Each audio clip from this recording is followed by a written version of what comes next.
My name's Ryan Ben. I'm a student at MacEwan University in Public Relations. I'm doing my practicum with Alberta Hate Crimes Committee. To this point, the majority of my work has been revolved around the community conversations that Alberta Hate Crimes Committee was facilitating at Native Friendship Centres across Alberta. A hate crime is any a criminal offense committed against someone or property where the crime is fueled through hatred towards a specific group for any particular reason.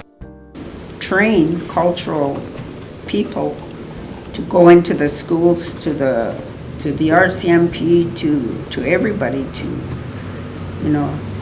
to bring awareness to them about what's happening in the Aboriginal community.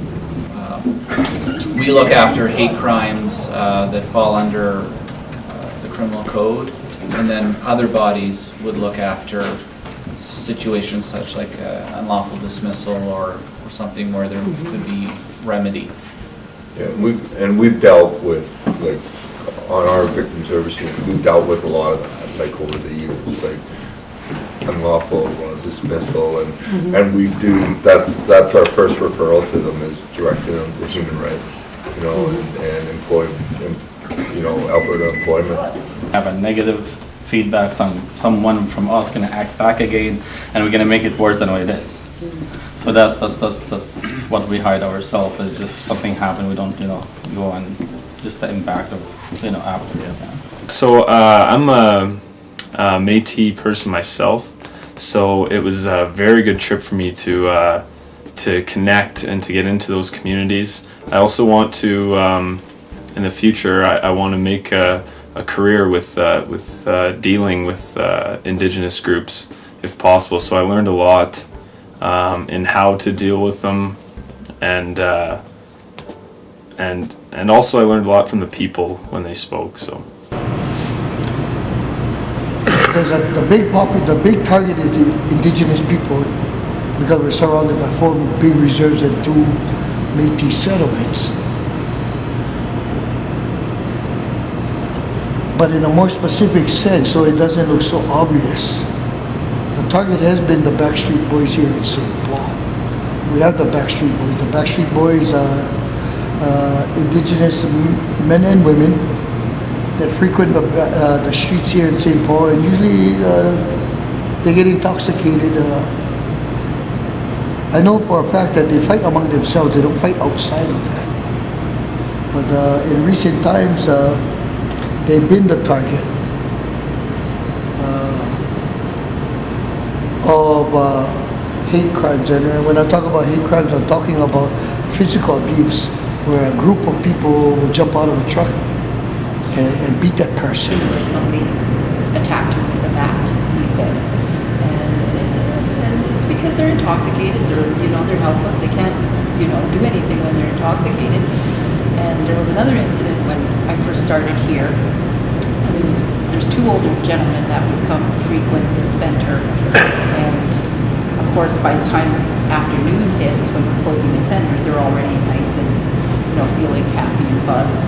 And they told me too, where they have younger people go to them and they start harassing them too. Just nothing better to do but just to go harass these older gentlemen. You could see, like I said, the varying degree of hate crimes in the committee.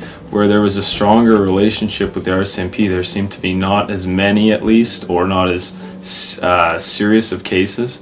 Whereas St. Paul didn't have that relationship, and they seem to be having the most difficulty with it. I think it's important to have a strong relationship with the police, because that the people need to know that they're there for them and it's somewhere to go when they need to. So I think hate hurts people in different ways. Hate hurts emotionally. As Inspector Mann said, nobody wants to be hated, and if we are hated, we feel emotionally drained. We feel like nobody's around us, nobody's listening. Perhaps we don't have friends if we're hated. So I think hate hurts in many different ways, especially emotionally, through all ages of people, all races of people.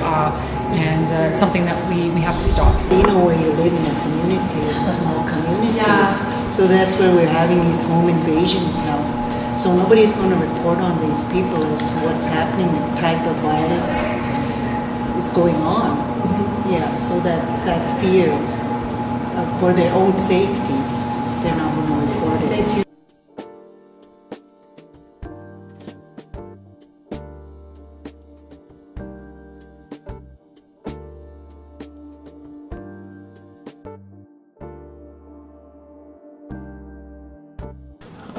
I think one of the biggest things that I took with me was, especially in St. Paul, but also in other communities, was to see firsthand some of the pain in the people's faces when they spoke about having hate incidents committed against them. For example, how it affects them being followed around in a store just because they're Aboriginal.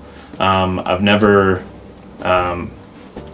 experienced anything like that myself, but to see how you could visually see in their face how it affects them, and I think that hit home with me the most. But I know even in Calgary, like in certain areas close to the reserve and stuff, you see a lot more discrimination. Like our mom looks really native, and I mean we can walk into like a KFC, which is close, and there's always lots of natives there because it's close. And you know, like we can walk in, or I can walk in with my kids who we don't really look native, and you know the reception is like, oh hi, how are you, you know, and then my mom comes in or other natives and everyone's like weary and everything just kind of goes silent. And you know, people in my area too, I'm close to the reserve, I have some native friends, you know, they get followed around in Safeway by like mystery shoppers, and you know, and they're like, no, we're just gonna follow you, and it's like, why? Because I'm native. We look native, or because I'm native, you think I'm just gonna like steal? And they're like, we have a right to follow you around whether we want to or not, whether you want us to or not. And it's like, how is that fair? How is that, you know, it's just, there's so many stereotypes. So we do like Healing and Reconciliation Week, and Sabrina, she ensures that the police are involved and they're part of it. So they get to know the Aboriginal community and what we do, and